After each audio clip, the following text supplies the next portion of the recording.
Swinging Charles Barkley, Hall of Famer inside the NBA on TNT Analyst. How much are you following what's going on in the NFL? Cam going back to the Panthers, OBJ going to the Rams. Come on, Dan. You know football. I bet on football every Saturday and Sunday. I got to keep up with what's happening all week. How are you doing gambling this year? I've been doing pretty good in college. Pros has been up and down all over the place. But, hey, we got a long way to go, Dan. I'm not going to run out of money no time soon. How big is your bookie's house? We've never met. Oh, you haven't? No. Okay. You just... to cover my ass, I have a go-between. Oh, okay.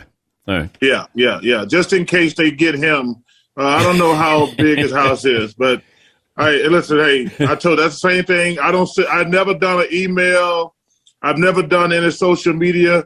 I told you, Dan, all these people are going to learn. If you're going to talk bad about people, do it the old-fashioned way, behind their back. Like Markieff Morris, didn't he? He sort of did it behind the Joker's back. Yeah, Dan, I was disappointed in the NBA on that. You know, I'm a big fan of the Morris brothers, but that was a cheap shot. I'm glad Joker defended himself. You just can't hit somebody. First of all, if you hit somebody, you should never turn your back on them. I know. That's why, like, people say, you hit him in the back. I'm like, wait, you hit me and you turn your back. hey, I can be sure of one thing. If you hit me and you turn your back, I'm going to hit you in the back of the head. Okay, you and Shaq came up on the anniversary of you taking the ball and bouncing off Shaq's head. And then you guys had your wrestling match. Did you guys celebrate that anniversary? No, I actually didn't know it was our anniversary. Yeah, because we moved to Tuesday nights now, so I didn't. So I'm adjusting to the Tuesday schedule. But hey, Dan, that's just a perfect example. Like, I'm not gonna fight Shaq; he's too big. But if somebody hit me in front of 20,000 people, I'm gonna act like I'm gonna fight. Like, he might hit me one or two times, or I might hit him one or two times. But it's not like we're going to fight for 5 minutes straight. They're going to break it up quickly. But I'm not going to let anybody hit me in front of 20,000 people and not do anything. Shaq had a left that if it connected, you might still be down, Charles. Dan, you act like I can't take a punch. I've been hit before. But not by Shaq. Come on, man. Stop it. All right. Give me somebody that hits you that... Like, I'd be like, wow, and you... Well, I mean, I'm not going to get on here and talk a lot of noise, but I think it's probably hard to knock somebody out with one punch. I mean, you can get hit with a flurry of punches and get knocked out, but I think there's very few people who can hit a person with one shot, even great boxers. I mean, boxing is one of my favorite sports, but, Ali, Frazier, Foreman, Norton, Shavers, Holmes, Pacquiao, Floyd. I mean, I don't remember. I mean, George Foreman, even when he beat Frazier, he hit him like 1,000 times, but Joe Frazier kept getting up. And George, arguably one of the greatest punches of all time. You don't think Shaq would have knocked you out with that left? I do not. Okay. That don't mean he couldn't have hurt me a little bit, but I don't think he could knock me out. I see you're flying the colors for Auburn there. So how excited are you that Cam Newton is going back to Carolina? Well, I'm glad Cam got a job. He wanted to play. I saw him a couple weeks ago at the Auburn-Georgia game. And I got a lot of love for Cam. I mean, it's going to be interesting, though. I don't know how successful joining an NFL team in the middle of the season. Yeah. I mean, that's got to be a very difficult thing. But I'm glad he got a job because I pull for Cam. He's a good man. What are those shoes behind you underneath your Dream Team jersey? Or so this flag is probably one of my most valuable possessions. I stole this from the Olympics in '92, and it's got everybody who was on the original Dream Team on it. That's the first Dream Team. I got everybody to sign this flag. That's probably when I sell my memorabilia for underprivileged housing, it's probably going to be to get the most money. Yeah. But I'm in my gym trophy room, bar pool table room, and I got a jersey from everybody on the second Dream Team signed and a pair of shoes under the jersey. And that's Penny Hardaway's right there.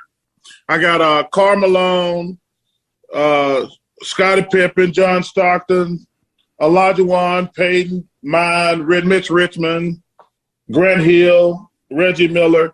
Got a bunch of great stuff over my career. But I'm going to sell all this crap for underprivileged houses in my hometown since we get through the pandemic.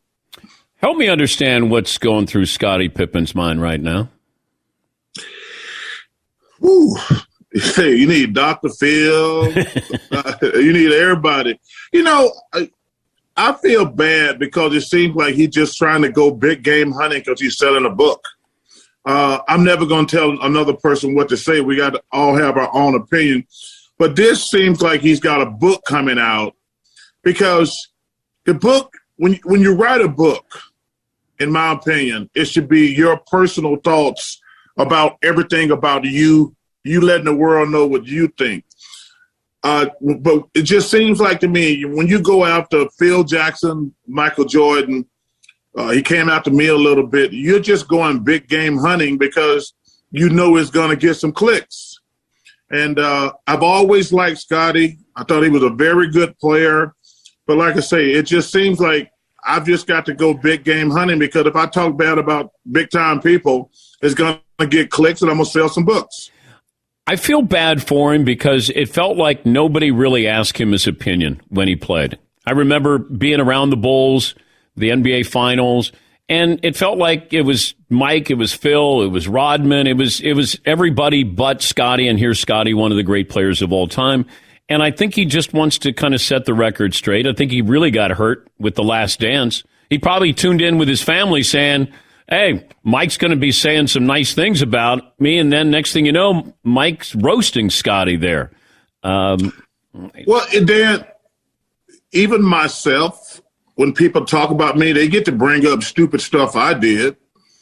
So, whatever happens, happens. You don't get to get mad about it. The stuff that Michael said in The Last Dance was true. Like every time they bring up stupid stuff I did, I can't get mad. Have done some stupid things in my lifetime. But I don't think it was Michael's intention to roast Scottie. Well, like I say, I just think that it seems like if first of all, if you want to say these things, just say them. Don't put them in a book. That's the only problem I've had with a lot of these things. If he wants to come on Dan Patrick's show and say some things, I got no problem with that. If he wants to say his opinion. But when you bring all this stuff up and you just happen to have a book coming out, that's what I think is what the problem everybody's having now. But he's taking on Mike right now. And as you know... Listen, that's as big as game hunt as you can get. I know, but you never get that trophy. You can't. Mike doesn't let you put his head on your wall. That doesn't happen.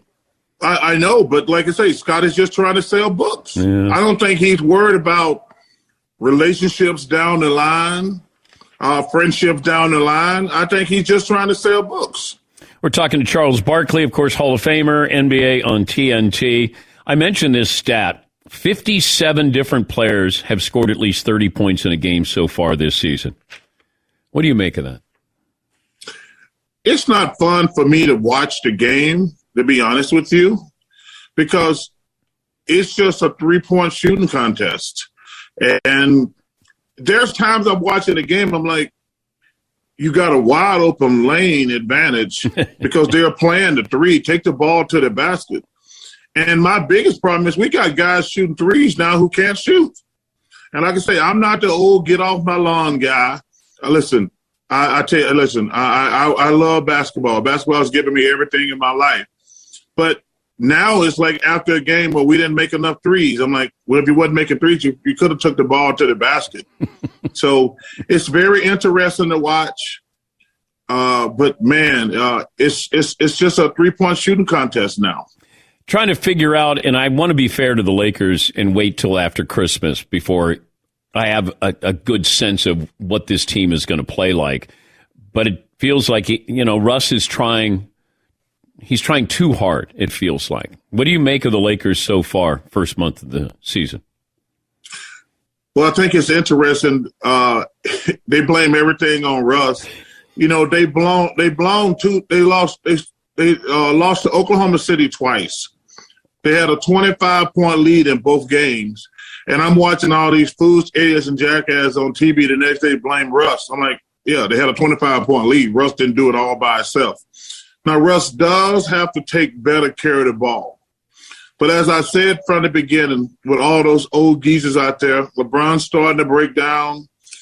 You know, those little injuries, they didn't happen 5-6 years ago. That means he's getting older. His body's starting to break down. But it's still going to come down to Anthony Davis. I said day one, if Anthony Davis is one of the 5 best players in the NBA, the Lakers are going to be tough to beat. If he's not one of the 5 best players, they're not going to be competitive because he's the only one that you can't match up with at this stage of his career. You know, to me, he should be doing what Magic Johnson did. You know, you go back and look at the great Laker teams. Kareem was the man forever, like LeBron. And when LeBron started getting older, Kareem started getting older, then it became Magic's team. It should start to be Anthony Davis' team at this point of his career. Why isn't Anthony Davis more like the Greek Freak? He just don't have that killer thing. Yeah. He's like that kid. Listen, let me tell you something. Giannis and Russell Westbrook, I'll pay to watch those guys play because as a fan, they give you maximum effort every single night.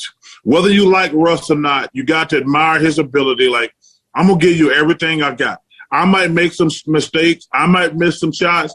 But, yo, man, you give me maximum effort every night. That's all I can ask for as a fan. But Anthony, to me, he like, and this is it, when we're talking about always comparing guys, I say as much as I love LeBron, he's amazing. But to me, he didn't have, listen, Michael and Kobe, they'll kill you. Those two guys, like, and it's just a mindset. And Giannis, he is out there, like, he's more close to Michael and Kobe, and Anthony is more closer to LeBron. LeBron's a great, great player, and he's a really, really nice guy. I don't think anybody ever said Michael and Kobe were nice guys because they don't care about that. Hey, listen, and that's not a knock. Everybody don't have that killer instinct. Like Kobe and Michael, like I say, I've been in the NBA for 37 years, and I've seen a lot of great players. David Robinson was a great player. He's a nice man. Patrick Ewing was a great, great player. He's a nice man. Karl Malone's a nice man. John Stockton's a nice man. Michael and Kobe, listen, I don't think anybody ever said, oh, man, they're nice guys. They out there to kill you. Was Bird a nice guy? No. He is but he didn't have that physical ability. Like Larry beat you with his will and his mind. But he didn't have the athletic ability that Kobe and Michael and LeBron and those guys had. Yeah. Larry willed himself and his team to win. That's a great question, too. Same thing with Magic Johnson. Magic Johnson was a great, great player, but he couldn't physically impose his will upon you like Kobe and Michael could. Are you all in on my Warriors bandwagon? I think it's too early. I'm not, Dan, I don't want to be, one thing I hate about these morning shows, not your show, these other idiots and fools. No, like they want to know who's the best team after 10 games. I'm like, they play 82 games. That's like to say, like, I'm watching these shows. They're like, who's the NFL MVP? I'm like, dude, they play like 6 games. Nobody cares. Let it get, it'll come out in the wash. Why do you keep watching these shows you hate? Because number one, I need to know. Well, number one, you got to get up in the morning, Dan. And secondly, it's fun to work out and watch something. I mean, there's nothing else on from 6 in the morning until noon. Okay, what drives you crazy, though? When you watch these shows, that makes you yell at the TV? Well, I hate Skip Bayless. I hate him more than anything in the world. But you watch? I watch Shannon because, listen, in fairness, I need to know because, Dan, I'm coming on your show. I need to no, seriously. And I love you. You're one of my favorite people. I mean, you're a coward on the golf course. And Dan, let me tell you something. You ain't got no chance to ever beat me again. I'll come to your house.